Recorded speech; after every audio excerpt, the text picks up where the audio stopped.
여러분 안녕하십니까? 헬로티비 뉴스 강훈입니다. 첫 소식입니다.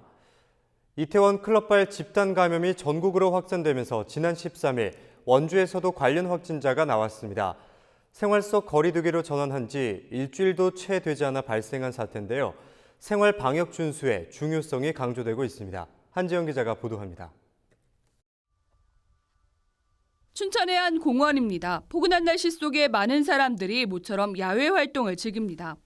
강도 높던 사회적 거리두기가 생활 속 거리두기로 전환되면서 생기 넘치는 봄의 풍경이 되살아났습니다.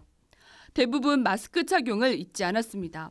전에는 조금 주춤해서 좀 마음이 좀 가라앉았는데 요즘에 또 이태원 그것도 있고 해서 조금 다시 시작되는 게 아닌가 좀 불안합니다. 마스크 항상 그냥 생활 속에서 항상 착용하고 그랬으면 좋겠습니다. 거리두기가 느슨해진 곳도 있습니다. 점심시간 직장이 많은 도심에 인파가 몰립니다. 좁은 음식점에 손님이 쉼없이 들어가 1m 이상의 거리두기는 지킬 수 없어 보입니다. 동해안 등 주요 관광지에도 관광객의 발길이 이어지기 시작했습니다. 마스크를 쓰지 않은 사람도 적지 않게 눈에 띕니다. 크게 걱정되는 건 없어요. 다는 아니지만 그래도 지나갔겠거니 이렇게 생각을 해야지 너무 집에만 있으면 또 답답하니까 좋게 생각하는 거죠. 뭐. 강원도는 느슨해지는 생활 속 거리두기에 경각심을 높이고 지역 내 확산을 막기 위해 안심관광 특별대책을 추진합니다. 특히 음식점과 카페, 실내 관광지 등을 대상으로 발열 체크 의무업소를 운영합니다. 관광지나 관광시설, 음식점, 카페 등 많은 분들이 찾는 곳에 대해서는 반드시 발열 체크할 수 있는 발열 체크 시스템을 도입을 해서 지금 시범 운영을 하고 있는데 37.5도 미만의 안전 온도의 관광객들이 이제 들어오게 되면 또 안심하고 서로 이렇게 좀 영업할 수 있는 그런 분위기.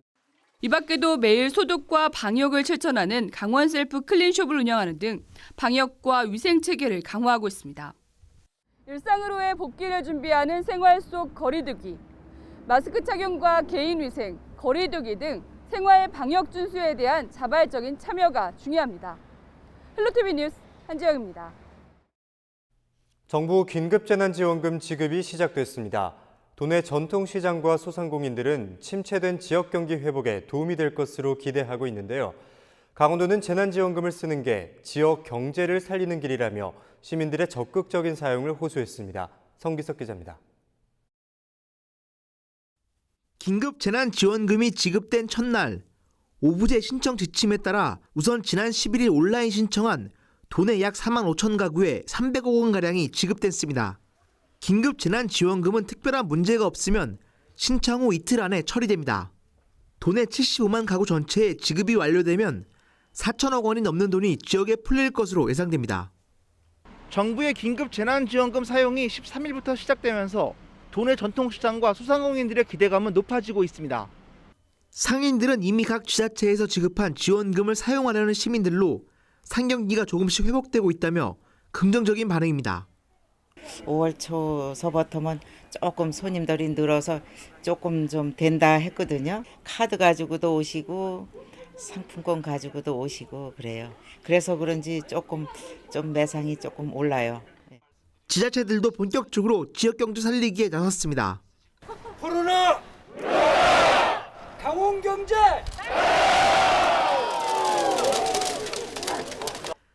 강원도는 13일 지역경제 살리기 캠페인을 펼치며 시민들에게 재난지원금을 적극적으로 사용해달라고 호소했습니다. 또 기부를 마음 먹더라도 일단 재난지원금을 받은 뒤 물품이나 지역 상품권을 지역 내 복지시설 등에 지정 기탁해 줄 것을 요청했습니다.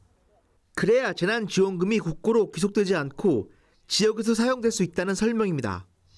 이게 신청하지 않으면 국고로 귀속되게 되겠습니다. 그래서 모두 한 분도 빠짐없이 모두 받아서 소비를 해주시든가 아니면 기부를 해주시기를 부탁드리겠습니다. 가능하면 빠른 속도로 한 분도 빠짐없이 모두 이렇게 돈을 빨리 지급받아서 소비해 주시기를 부탁드리겠습니다. 정부가 지급하는 재난지원금은 주소지내, 즉 강원도에서만 사용할 수 있어 지역경제에 즉각적인 효과가 나타날 것으로 기대됩니다.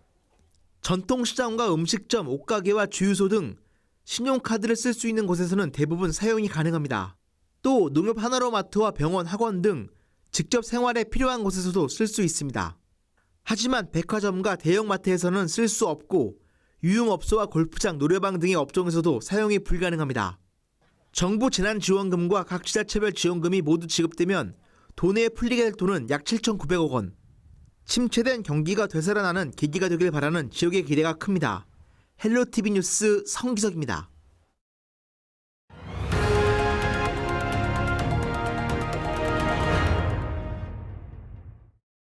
다음 뉴스입니다. 최근 도내 지자체마다 시내버스를 둘러싸고 골머리를 앓고 있습니다. 만성적인 경영난에 코로나19 여파까지 겹치면서 원주에서는 한 버스 업체가 휴업에 들어갔는데요. 춘천은 한 업체가 파업에 들어가며 일부 노선 운행을 중단했습니다. 이 두 업체 모두 경영난을 호소하고 있는데요. 상황이 길어질수록 시민들의 불편도 계속되고 있습니다. 먼저 도내 시내버스 문제 실태를 김선아 기자가 취재했습니다. 원주시청 앞 광장에 시내버스 정상화를 요구하는 현수막이 내걸렸습니다. 원주 지역 시내버스 업체 태창운수는 만성적인 경영난을 겪으며 지난 2017년부터 법정 관리 중입니다. 엎친 데 덮친 격으로 코로나19 여파에 승객이 크게 줄면서 경영이 더 어려워지자 지난달부터 3달간 휴업에 들어갔습니다. 50개 노선 버스가 갑자기 멈추게 되자 시민들은 불편을 겪고 있습니다. 버스가 많이 줄어버리니까 감축이 되니까 불편하죠. 저녁에도 시간이 많이 없어지니까 좀 불편해요, 많이. 그 갈아타고 또 거기서도 또 갈아타고 와야 되잖아. 없으니까 차가. 그래서 하루 종일 걸렸죠, 뭐. 이 업체는 결국 지난달 말 회생 절차 폐지 신청을 했습니다. 사실상 파산 절차에 들어간 겁니다. 태창운수 노조는 업체가 운영하는 전체 노선 중 60-70%가 비수익 노선이라며 버스를 운행할수록 적자가 쌓일 수밖에 없는 구조라고 말합니다. 또 공적 자금을 투입하는 원주시 역시 책임이 있다고 주장했습니다.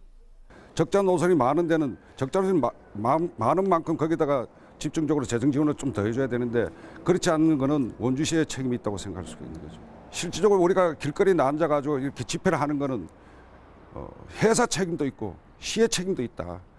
경영난으로 시내버스가 멈춰선 건 춘천시도 마찬가지입니다.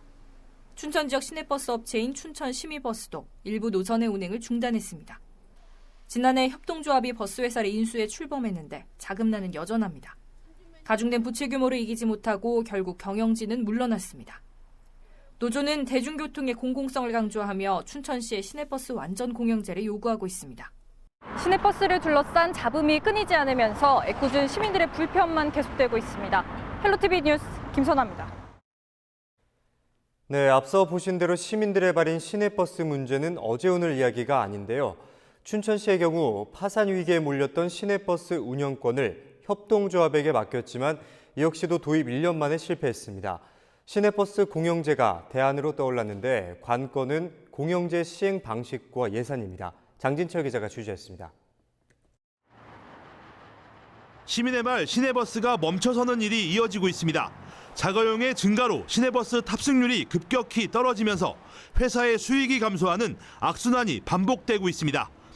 여기에 버스 회사의 경영 방식도 문제라는 지적입니다. 춘천시 시내버스 회사였던 대동 대한운수는 지난 2017년 법원에 파산을 신청하고 회생 절차를 밟았습니다. 이 과정에서 전국 최초로 협동조합이 시내버스 운영권을 맡게 됐지만 도입 1년 만에 운영진은 백기를 들었고 춘천시는 버스 운영에 대한 새로운 대안을 모색하고 있습니다. 127만 원으로 시작을 했던 회사한테 이 버스 운영권을 맡기다 보니까 결국에는 자금이나 운영 자금이나 이런 데서 문제가 되고 그러다 보니까 빚을 내는 상황이 되고 또 빚에 빚을 내고 그런 상황이 악순환이 되다 보니까 지금 현재 이자 내기도 버거워진 상황이 되다 보니까 이 같은 문제가 반복되면서 시내버스 운영 정상화를 위한 대안으로 공영제가 꼽히고 있습니다. 도내에서는 정성군이 시내버스 완전 공영제를 도입했고 나머지 지역은 준공영제 방식으로 운영하고 있습니다. 민간이 버스 회사를 운영하지만 각 지자체에서 운영 자금의 70% 이상을 지원하고 있는 겁니다.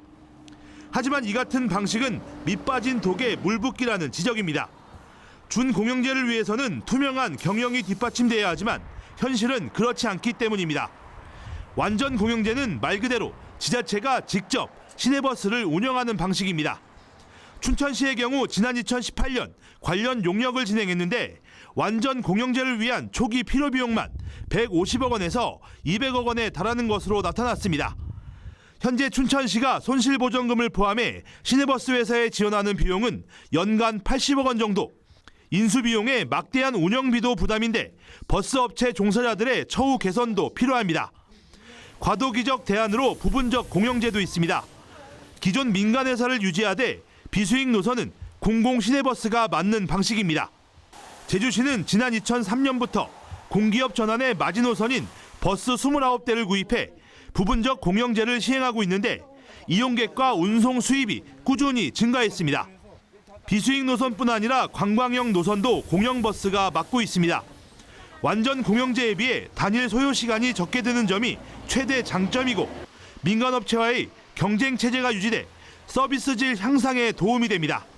다만 부분적 공영제도 자체 운영비뿐 아니라 민간업체의 지원도 병행해야 해 예산의 효율성이 떨어진다는 분석도 나옵니다. 그 경험이 없잖아요. 처음에. 네네. 그 혼란이 올 수도 있어요. 그러니까 그 공영제 효과가 보려면은 민간하고 딱 떨어져 있으면 틱틱 하거든요. 그러니까 이제 그 공제 효과나 투자나 이거를 비전을 갖고 가되 처음.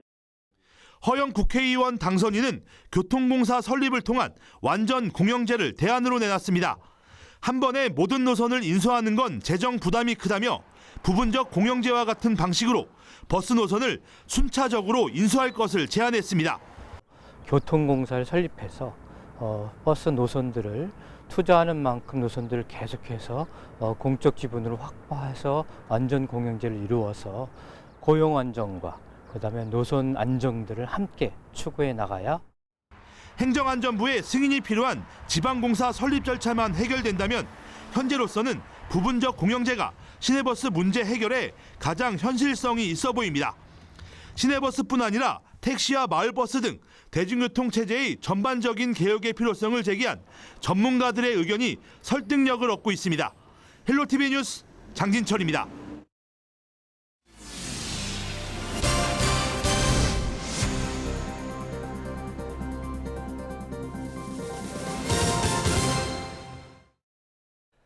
지난 1일 발생한 고성 산불의 원인은 화목보일러 과열에 무게가 실리고 있습니다.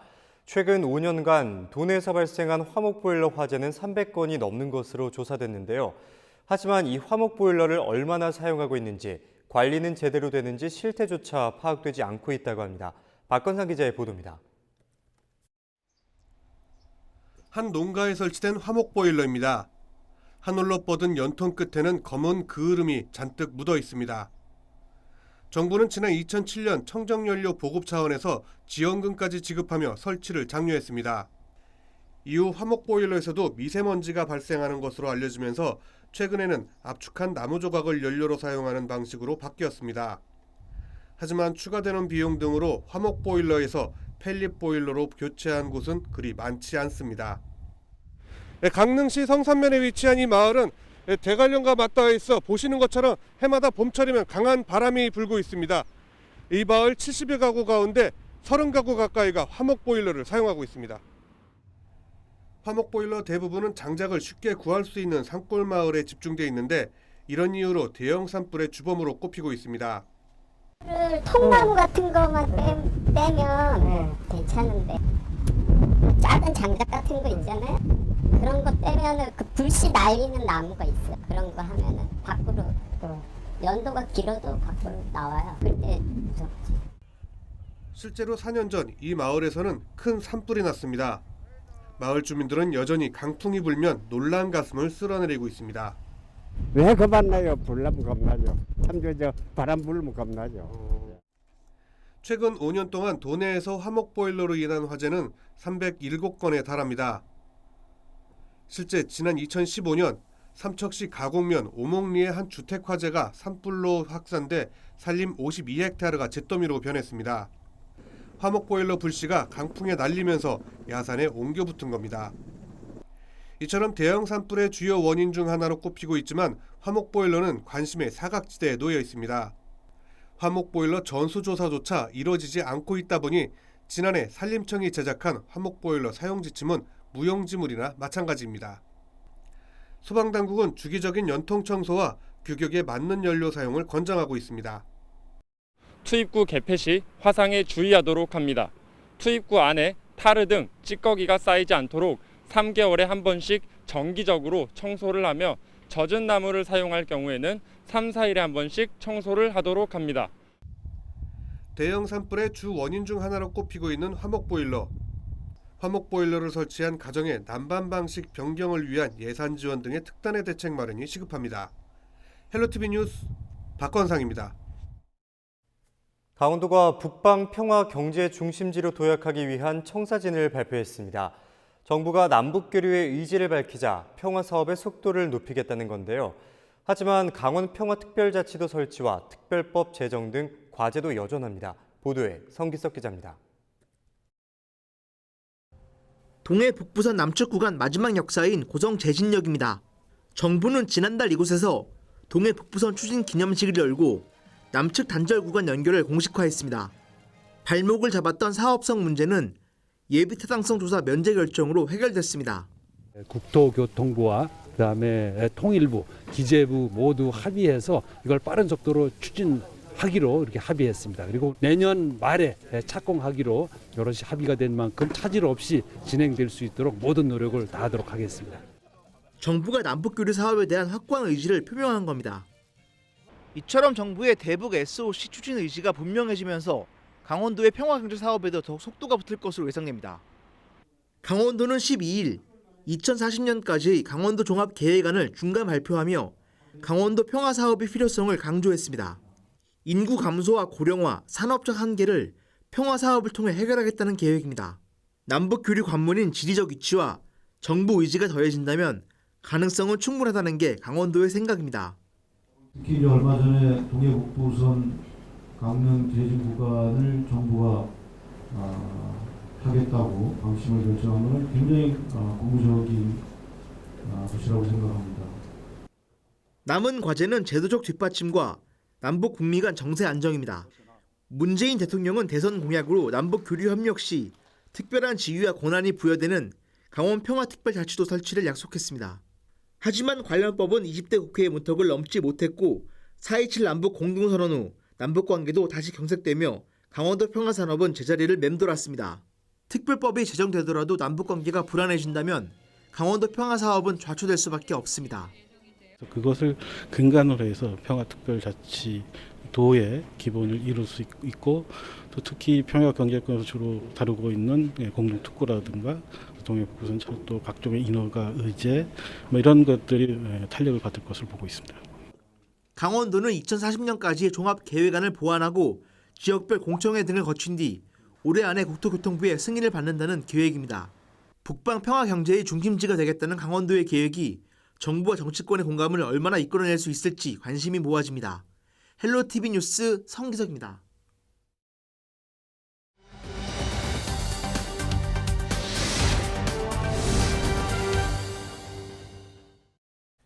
수도권을 중심으로 코로나19 집단 감염 위험이 높아지면서 개학이 또다시 일주일 미뤄졌습니다.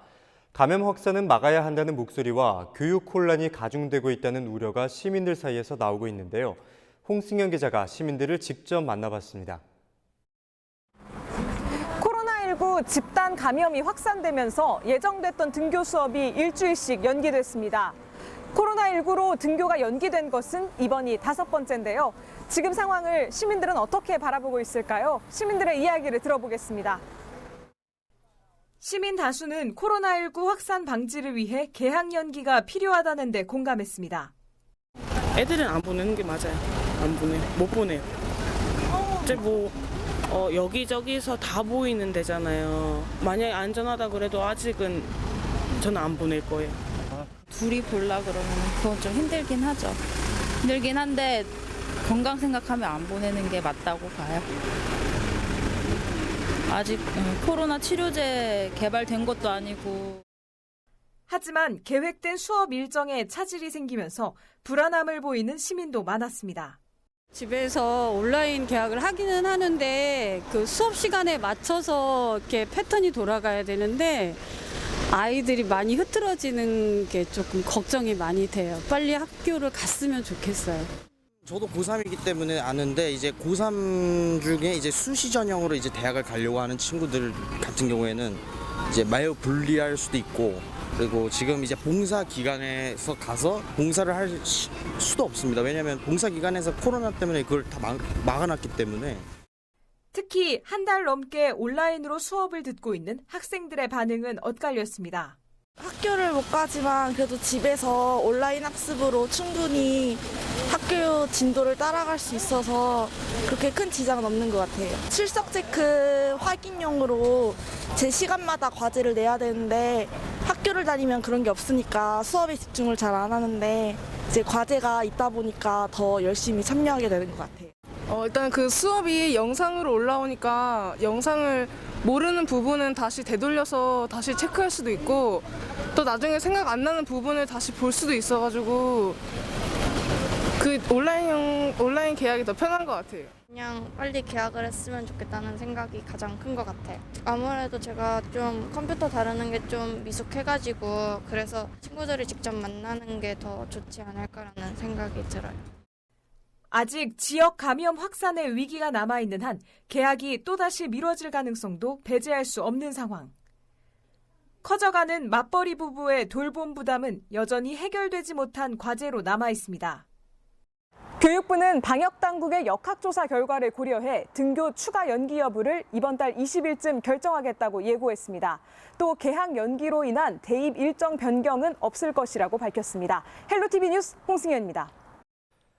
정부 긴급재난지원금 신청이 지난 11일부터 시작됐는데요.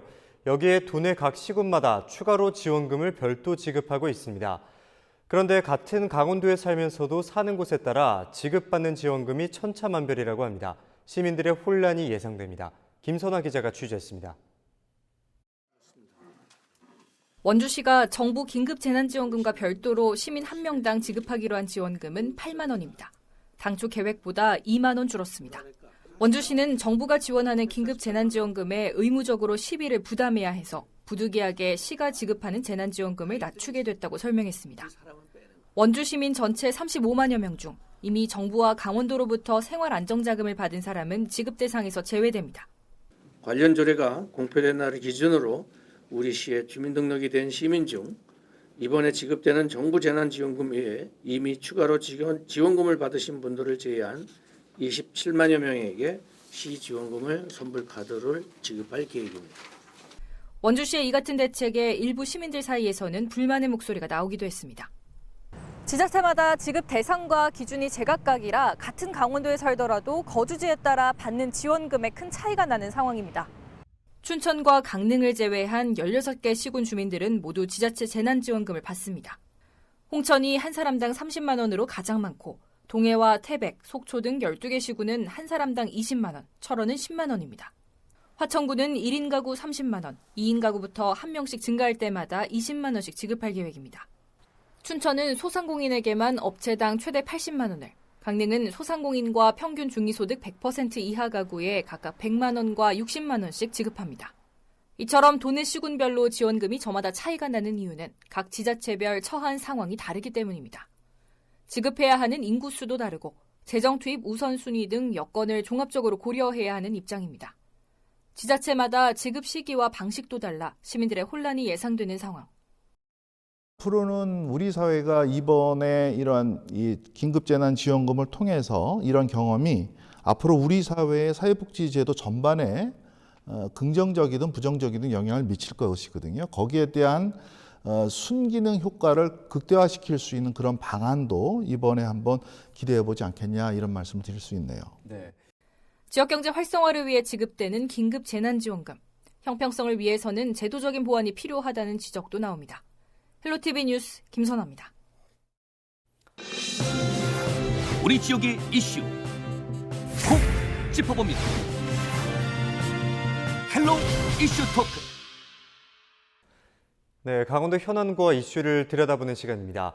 60년 만에 반환된 옛 미군기지 캠프롱 부지에 대한 본격적인 토양오염 조사가 시작됐습니다. 그런데 최근 춘천의 옛 미군기지인 캠프 페이지에서 상당한 양의 기름층이 발견되며 오염 정화 부실 논란이 일고 있습니다. 반환 미군기지 토양오염과 정화 작업 논란에 대해 이번 시간 자세히 들여다보겠습니다. 스튜디오에 정유선 강원도 의원, 최수영 시사평론가 나와 계십니다. 안녕하십니까? 안녕하세요. 네, 안녕하십니까? 네, 먼저 소장님께 네, 질문드리겠습니다. 춘천 캠프 페이지 부지를 먼저 이야기를 해볼 텐데 문화재 발굴을 위해서 땅을 파다 보니까 상당한 양의 기름층이 발견되기도 하고 악취가 났는데 최근 8년 전 2012년 당시 진행된 오염 정화 작업이 제대로 이루어지지 않았다 하는 부실 논란이 이루어지고 있습니다. 네, 말씀하신 대로 이제 춘천시 근하동에 위치한 미군기지였죠. 캠프 페이지가 이제 반환이 됐는데 지금 강원도 그 고고문화연구원에서 캠프 페이지 내에 있는 이제 선사 유적 발굴 작업을 진행하고 있는데 깊이 3-4m 가량의 발굴터 이제 50개 가운데서 이제 15곳의 아래에서 이제 그 2m와 3m 사이의 지표층, 거기에 이제 기름층이 형성돼 있다는 걸 이제 발견을 했어요. 네. 그래서 이제 거기다 뭐 악취도 굉장히 심하고 이제 검붉은 빛의 기름 찌꺼기도 떠다닌다 이런 얘기인데 이게 사실 2011년에 이미 환경 오염 그 정화 작업이 완료가 됐다는 통보를 받고 지금 현재 개발 계획을 세우고 있는 중이거든요. 네. 그래서 주변에서는 이렇게 되니까 이렇게 얘기를 하는 거예요. 도대체 어떻게 정화 작업을 했길래 10년이 지난 지금에도 이렇게 그 폐기름이 나오고 악취가 나느냐 이렇게 당연한 문제 제기를 하는 거죠. 그런데 사실 근데 이게 2005년 반환 직후부터 이 캠프 페이지 내 토양 오염이 굉장히 심각하다는 우려가 사실 굉장히 뭐 언론뿐만 아니라 여러 군데서 제기가 됐단 말이죠. 꾸준하게 제기가 되었죠. 그렇죠. 그렇기 때문에 더군다나 이제 원주 캠프롱도 지금 앞두고 있어서 이 춘천 캠프 페이지의 이 기름층 발견이 굉장히 지금 많은 우려와 지금 논란을 낳고 있는 그런 상황입니다. 네, 2005년 반환 당시부터 꾸준하게 문제가 제기되었는데 이 캠프 페이지는 이미 8년 전에 국방부로부터 오염 정화를 완료받았다고 검증받은 곳 아니겠습니까? 네, 맞습니다. 사실 이제 미군 기지 반환 절차를 보면 소파 협상에 따라서 그 토지 반환 절차를 우선 한 2년에서 4년 정도에 걸쳐서 받고요. 그 이후에는 이제 기지 시설에 대한 조사를 들어갑니다. 이때 이제 환경 오염 조사가 같이 들어가는데 이때 이제 환경 오염이 어느 정도 됐는가를 검증해서 그 조사에 따라서 환경 오염 정화 작업이 이루어지고요.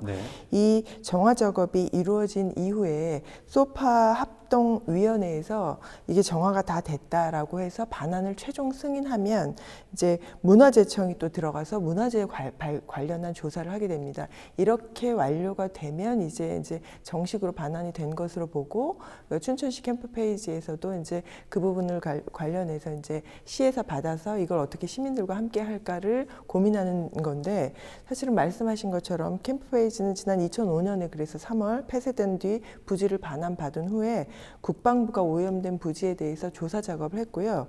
이때 이제 조사 결과에 따르면 TPH라고 해서 총석유류 탄화수소에 대한 오염 그리고 BTEX 해서 이거는 이제 휘발유에 포함된 벤젠, 톨루엔, 뭐 에틸벤젠, 크실렌 등 이런 4개 성분의 오염도가 심각하다고 결과가 나왔습니다. 그래서 이뿐만 아니라 지하수와 관련해서도 TCE에 그 오염되어 있어서 오염 면적이 한 56,000제곱미터 정도, 그다음에 오염 부피가 88,000제곱미터 정도로 국방부에서 조사를 벌였고요. 그래서 이제 2009년부터 2011년까지 농어촌 공사의 용역을 의뢰해서 그 2년 4개월 만에 완료한 상황이었고요. 농어촌 공사에서는 그래서 토양은 토양 경작법하고 저온열 탈착법을 그리고 지하수 같은 경우는 양수 처리 공법으로 완료했다고 정화 작업을 완료했다고 보고서를 다 작성해서 시에다도 제출한 상황이었습니다. 근데 막상 이제 이렇게 반환한 상태에서 다시 들어가서 여기 작업을 하려고 하는 상황에서 이게 재오염된 것이 심각함이 다시 발견된 것이고요. 근데 다만 이제 춘천시에서는 이때 그 처음부터 이제 정화 과정에서 공개를 하라고 춘천 시민들이 요구를 했으나 비공개로 진행됐던 부분이 있었고 그래서 춘천시에서는 다행히 이제 요때 이제 반환 당시 환경 조사와 관련해서 만약에 이제 향후 개발 과정에서 새로운 토양 오염이 발견될 경우에는 이 부분과 관련해서 다시 조치를 취해야 한다라는 단서 조항을 달긴 했습니다. 그래서 이 부분과 관련해서는 다시 조사를 통해서 재오염 정화 작업이 들어가야 할 것으로 보입니다. 네, 오염 정화를 마쳤다고 했는데 막상 땅을 열고 보니 아직까지 오염이 되어 있는 정황이 나와서 문제인데요.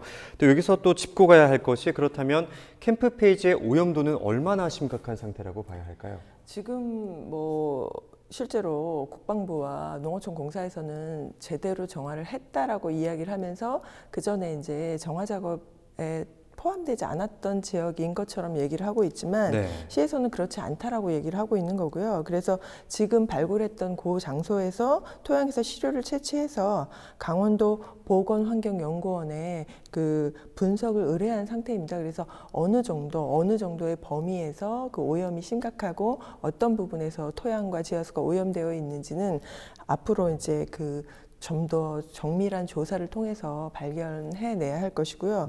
그리고 또 이제 문제는 이제 지금 상태를 봤을 때 흙과 관련해서 이제 환경 관련한 학자들께서는 여기는 미생물도 살 수 없는 상황이어서 그러면 이 상태로 계속 개발을 한다면 거기를 공원으로 이용할 건데 나무를 심든 뭐를 심든 식물이 살아갈 수 없고 그것을 만약에 이제 그 상태로 시민들이 공원으로 이용했을 때 시민들의 건강에 중대한 위협을 끼칠 수 있는 상황인 것입니다. 네, 토양 오염과 관련된 문제가 상당히 심각한 걸로 보이는데 춘천시가 캠프페이지 부지에 대한 오염 정화 작업이 부실했을 가능성을 제기하자 국방부에서는 이에 대해서 즉각 반발했습니다.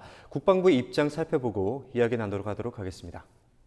이거 만약에 아니면 어떻게 책임지려고요? 이거 검증도 안 돼가지고 검증을 하고 뭐 문제가 됐으면 이야기를 해야지. 지금 현재 뭐. 네, 국방부의 입장과 관련된 영상 보고 오셨는데요. 서장님, 그렇다면 아무래도 국방부에서는 춘천시의 공개적인 의혹 제기가 불편할 수밖에 없을 것 같은데 이 문제는 현재 캠프페이지 부지가 춘천 시민의 공간으로 개발 중이라는 건데요. 시민 복합 공간으로 조성이 되는데 그렇게 되면 작업에도 차질이 생기는 건 아닌지 우려가 됩니다. 당연히 차질이 생기죠. 아까 정 의원님 말씀하신 바와 같이 캠프페이지 내에서 이제 시민 복합 공원 조성 사업이 추진되게 되는데 아니 미생물도 살 수 없고 나무도 심을 수 없는 그런 상황이 되는데 어떻게 그 시민들의 그 휴식 공간으로 활용이 되겠습니까? 그러니까 이거는 굉장히 심각한 문제인데 현행법상 지금 현재 어쨌든 환경 정화 기준에 미달이 되면은 다시 정화해야 한다는 우리 법적 규제도 있어요. 그렇기 때문에 이건 그냥 넘어갈 수 없는 문제인데 저는 이 작업이 재개되게 이것이 복원되고 작업이 재개되는 이 문제보다 더 중요한 게 저는 원상 회복을 시켜야 한다는 거예요. 그러니까 중요한 건 우리가 이렇게 원칙을 지키지 않고 그러니까 이렇게 엄물쩍 이렇게 넘어가게 되는 경우가 후과가 엄청나게 치르게 된다는 걸 알잖아요. 사실 그동안에 미군이 이제 치외법권 지역처럼 여기를 사용을 한 거죠.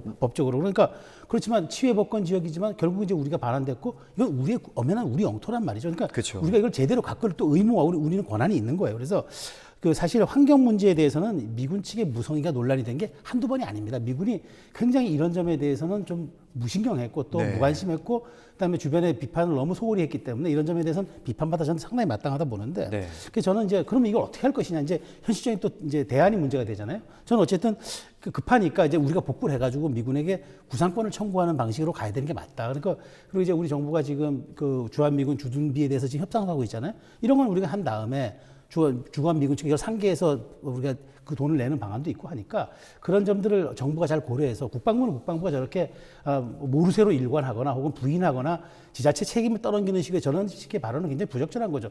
정부 기구답게 국민의 안전과 국민의 그 행복이 우선시 되는 것이 마땅한 것이 저는 식의 무책임한 발언은 온당치 않고요. 이 부분에 대해서는 저는 원상 회복에 초점을 맞추고 정부가 시급히 지자체와 협의해서 보건사업에 들어가는 게 맞다. 그다음에 환경법상 정화 기준에 미달하면 다시 정화해야 되기 때문에 정화를 제대로 해야 되는 게 맞다. 저는 그렇게 생각합니다. 네, 국민의 안전과 행복을 위해서 원칙과 절차를 지킨 원상 회복을 해야 한다고 말씀을 해주셨는데요.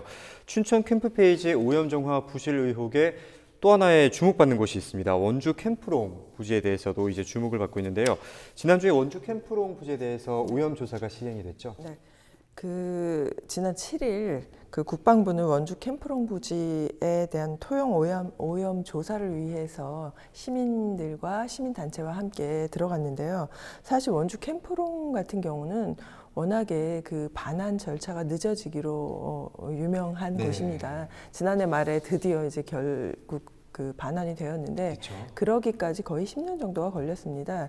그동안 이제 2009년에 기지가 이제 폐쇄된 이후에 그 계속적으로 그 문을 닫아 걸어놓은 상태로 한국 사람들은 원주 시민들은 아니면 원주시에서조차도 단 한 번도 들어가서 거기에 상황이 어떤지 조사조차도 할 수 없는 상황이었습니다.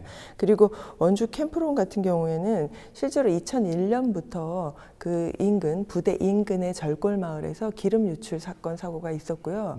그때도 이제 기름 유출이 너무 심각해서 이제 미군 기지에 이건 미군 기지에서 사용하는 기름이다라고 얘기를 했을 때에도 처음에는 부인을 하다가 여기서 이제 1차 조사를 원주시에서 그래서 급하게 했습니다. 그래서 1차 조사 작업하는 데만 한 4천만 원 정도의 비용이 발생했고 그리고 나서 이제 미군에서는 그 부분은 우리가 기름이 유출된 것이 맞는 것 같다라고 이 정도로만 인정을 했었습니다. 그래서 이제 1차 조사 작업과 2차 조사 작업 그리고 그러니까 원 상태로의 복원 여기는 미군 기지 안의 문제도 아니고 기지 밖의 논에 대한 문제였거든요. 그래서 이제 이 부분과 관련해서 그 1억 4천여만 원에 걸쳐서 이제 복원을 원주시에서는 했습니다. 그러면 이제 복원 비용과 조사 비용을 미군에서는 주어야 하는데 그 부분이 제대로 진행되지 않고 있었습니다. 그래서 유일하게 한 4천여만 원 1차 조사비만 우리가 받은 상태고 2차 조사 용역비와 그다음에 이제 복원 비용은 1억 4천여만 원에 걸쳐서 지금 돌려받지 못해서 원주시에서는 이것에 대한 그 배상의 책임을 국가에게 물어서 국가에게 또 소송을 했고요. 이게 2001월에 일어난 사건이 2008년에까지도 이제 미군에서는 돈을 못 주겠다 얘기하신 것처럼 그 복원 비용은 당연히 오염의 주체인 미군에서 부담해야 되는데 전혀 할 생각이 없고 그래서 이제 그 원주시에서는 국가를 상대로 배상 청구를 했고요. 이게 승소를 했는데 지금은 이제 항소 중인 겁니다. 국가에서도 못 주겠다고 해서. 그러니까 이렇게 미군 기지와 관련해서는 반환되는 것이 중요한 것이 아니라 반환 이후에 들어가야 하는 천문학적인 이 오염 정화 비용이 늘상 문제가 되고 있고요. 여전히 그 부분은 그 굉장히 원주 캠프론에도 뜨거운 감자같이 되어 있습니다. 그래서 이제 이번에 그 환경단체가 함께 들어가서 시민들이 복원 과정을 봤고요. 그래서 이제 시민 참관단들이 우선 흙을 뜨거나 이런 과정을 다 면밀하게 살펴보고 사진을 찍고 그 전 과정을 투명하게 공개하라고 요청을 한 상태이고 다행히 이번에는 국방부에서 춘천에서 이런 일이 터지고 난 이후에 국방부 환경 전문가가 시료 채취 과정에서부터 정화 작업의 모든 과정을 시민들에게 공개하겠다고 약속을 한 상태입니다. 근데 이제 이것이 구두의 약속이 아니라 문서화될 필요가 있고 그래서 어떤 분들이 전문가로 이 부분의 정화 작업에 그 관리 감독으로 참여할 것인가가 앞으로의 숙제로 남아 있습니다. 반드시 이 부분이 이루어져야 할 것 같습니다. 춘천 사건이 터지고 나서 비교적 원주는 투명하게 진행이 되고 있는 상황처럼 보이는데 이전에 환경부가 실시한 정밀 조사에서 캠프롱은 이미 일부 오염된 상태임이 확인된 바 있습니다. 이에 미군 철수 이후 10년간 방치되어 있던 캠프롱 부지가 오염이 더 확산됐을 가능성도 제기가 되었다고요? 그렇죠. 그러니까 1차 조사 결과 지금 캠프롱 부지가 사실은 지금 이게 축구장 한 50여 개를 붙인 정도의 이제 규모거든요. 근데 이 가운데 10% 정도가 이미 오염됐다고 1차 조사에 확인이 됐어요. 그러니까 부지 내 이제 66개 관정 가운데 16곳에서도 이제 그 오염 물질이 발견이 됐는데 이제 이 조사 결과에 따라서 이제 캠프롱 부지의 비오염 지역을 이제 먼저 우선 개발하겠다는 지금 원주시에게 차질이 빚어질 수도 있는 거죠. 그러니까 그 말씀하신 대로 부지가 그 미군 부지 밖에도 지금 오염이 된 상황이기 때문에 이제 그런 점에서 지금 사실 저는 이제 정의는 잘 지적하셨는데 춘천 캠프페이지 반면교사를 좀 삼아야 합니다. 그러니까 캠프롱을 이렇게 뭐 급작스럽게 막 빨리빨리 스피드가 속도감 있게 진행하는 게 중요한 게 아니라 주한 그 원칙대로 이제 하는 게 중요한데 사실 이게 주한 미군 기지를 놓고 보면은 이게 원주뿐만 아니라 서울에서도 과거에 어떤 일이 있었냐면은 그 용산 기지에 이제 그 환경 오염을 조사했는데 1급 발암물질 벤젠이 환경기준치의 162배를 초과해서 검출된 사실이 2017년 4월 뒤늦게 공개되기도 했어요. 근데 이것도 미군이 공개하지 않던 거를 시민단체들이 끝까지 요구해서 이제 받아낸 거거든요. 그렇기 때문에 이 사실 좀 조사를 좀 더 정밀하게 진행돼야 한다. 그다음 말씀하신 것처럼 투명하게 진행돼야지 이런 나중에 캠프페이지 같은 일이 벌어지지 않는 거죠. 그렇기 때문에 이런 이제 여러 가지 제기된 가능성들을 꼼꼼히 살펴서 캠프롱 문제는 좀 진행하는 게 맞다 저는 그렇게 생각합니다. 자발적으로 이루어진 것이 아니라 시민들의 요구에 의해서 조사가 이루어졌다고 하셨는데 시민단체에서는 이번에 진행된 시민 참여 등의 시료 채취 이외에도 토양 정화 과정 정력 역시 공개하고 투명하게 진행하라는 요구가 끊임없이 이어지고 있는데요. 국방부에서는 이 부분에 대한 입장을 그렇다 할 입장을 내놓지 않고 있는 상태라 미온적인 입장이라서 정화 작업에 대해서는 기존과 마찬가지로 또 깜깜이식으로 진행이 되지 않을까 우려가 되고 있는 상황입니다. 이 부분에 대해서는 어떻게 생각하고 계신지요? 네. 사실은 그런 부분이 우려가 되죠. 왜냐하면 기존에 반환된 기지들이 다 그런 상황을 이어왔고 바로 그것이 이제 춘천 캠프 페이지에서 확인되고 있는 상황입니다. 근데 이제 원주 같은 경우를 보면 원주에는 이 미군 기지 반환과 관련해서 2001년 1차 기름 유출 사고 때부터 시민사회 단체와 지역 주민들이 연대해서 그 연대체를 구성해서 활동을 하고 있었습니다. 2002년에는 우리 땅 미군 기지 되찾기 원주 시민 모임이라는 모임이 만들어져서 이때 이제 단체 행동을 했었고요. 그러니까 미군 측에서 아무리 기름 유출을 우리가 안 했다고 해도 시민들이 가서 거기서 농성을 하고 하니까 그래서 이제 적극적으로 대응할 수밖에 없었던 부분이 있었습니다. 그리고 이때 이제 2008년에 같은 장소에서 또 2차 기름 유출 사건이 터집니다. 원주는. 그래서 그때 또 이제 기름 유출 사고 때도 가톨릭 농민회와 원주교구 연합회와 19개의 시민단체가 또 모두가 함께 행동을 하게 됩니다. 그래서 미군기지 2차, 캠프롱 2차 그 기름 유출 대책위원회라는 게 꾸려집니다. 그래서 그분들이 또 미군기지 반환과 관련해서 그다음에 기름 유출 사고와 관련해서 활동들을 해왔고요. 이 모임이 또 40여 개 단체로 확대돼서 오염된 미군기지를 깨끗하게 돌려받기 위한 원주 시민의 모임으로 또 그 활동을 이어가게 됩니다. 그리고 이제 이분들이 이제 지금까지도 원주 그 캠프롱 부지 반환과 관련한 활동을 해왔고요. 그래서 이번에 그 시민단체나 시민들이 같이 들어가서 본 주체로 활동을 할 수 있었던 것도 이들이 계속적으로 10년 넘게 활동을 해왔기 때문입니다. 그래서 이제 원주시 같은 경우는 지속적으로 이분들이 함께 해서 전문적으로 활동을 할 것이고 이제 검증이나 공개를 요구하고 있으니까 적어도 이제 문제는 이런 것들이 예산이 수반되는 부분이고 그리고 이제 그 법률적으로 문서화되지 않으면 아무 소용이 없어서 원주시에서는 공개제도 의무화 규정을 좀 만들고 원주시 캠프론과 관련해서 그리고 검증 시에 관리 감독을 원주시와 시민단체와 함께 한다, 전문가가 참여한다라는 협약을 좀 마련할 필요가 있어 보입니다. 네. 춘천과 원주 모두 이렇게 이번 처음이 아니라 꾸준히 기름 유출과 관련된 문제가 제기되어 왔고 또 주변까지도 오염되다 보니까 사실상 우리 생활과 직결되는 문제이기 때문에 더 민감할 수밖에 없을 것 같은데요. 재분석에 들어간 춘천 캠프 페이지와 또 이제 막 토양 오염 조사를 시작한 원주 캠프롱 등 도내 반환 미군 기지 오염 정화 작업의 앞으로 진행 과정에 대해서 소장님께서 한번 짚어주실까요? 저는 세 가지 원칙이 좀 지켜졌으면 좋겠어요. 그러니까 처음에 말한 것처럼 원상 회복에 주력해야 된다. 그래서 첫째는 원칙이고 두 번째가 오염 정화 실태를 전면 공개해야 된다. 공개해서 진행해야 되는 게 맞고요. 그다음에 세 번째가 오염 정화 주체에게 보건하는 그런 사업을 국방부가 아니라 해당 지자체가 해야 됩니다. 과거 국방부가 했던 이유가 이제 전문성과 이제 비용 때문에 그랬던 것 같은데 그러나 투명성 확보 차원이라면 저는 당연히 지자체가 중심이 돼서 운영하는 게 맞다. 이렇게 요 세 가지 원칙을 두고 그다음에 이제 정부와 지자체 그리고 국방부가 협의를 해서 이 문제를 진행해야지 그렇지 않으면 또 하나의 일회성 어떤 보건 사업으로 이제 치부될 수 있기 때문에 이런 점들은 좀 신중하게 아까 제기한 세 가지 원칙을 좀 고수했으면 좋겠다. 그 말씀 좀 드리고 싶습니다. 네. 그렇다면 끝으로 의원님께 질문드리겠습니다. 이렇게 수십 년간 방치되었다가 시민들의 간절한 바람으로 이제 국민들의 품으로 돌아왔는데요. 뭐 지역 균형 발전 측면에서 봤을 때 상당히 활용 가치가 더 높기 때문에 앞으로의 자산으로 활용되기 위해서 요구되는 사항들이 있다면 어떤 것들이 있을까요? 네, 뭐 앞에서 많은 말씀을 했지만 환경 오염의 문제는 반드시 이제 정상으로 복원될 필요가 있어 보이고요.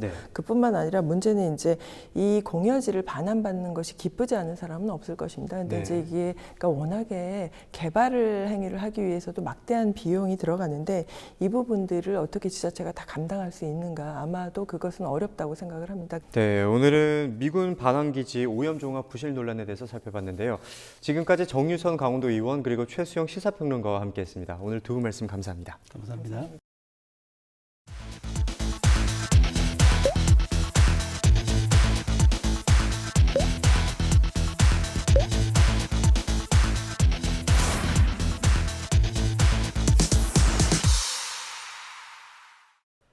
이상으로 뉴스를 마치겠습니다. 헬로티비 뉴스는 지영민구와 함께합니다. 시청해주신 여러분 고맙습니다.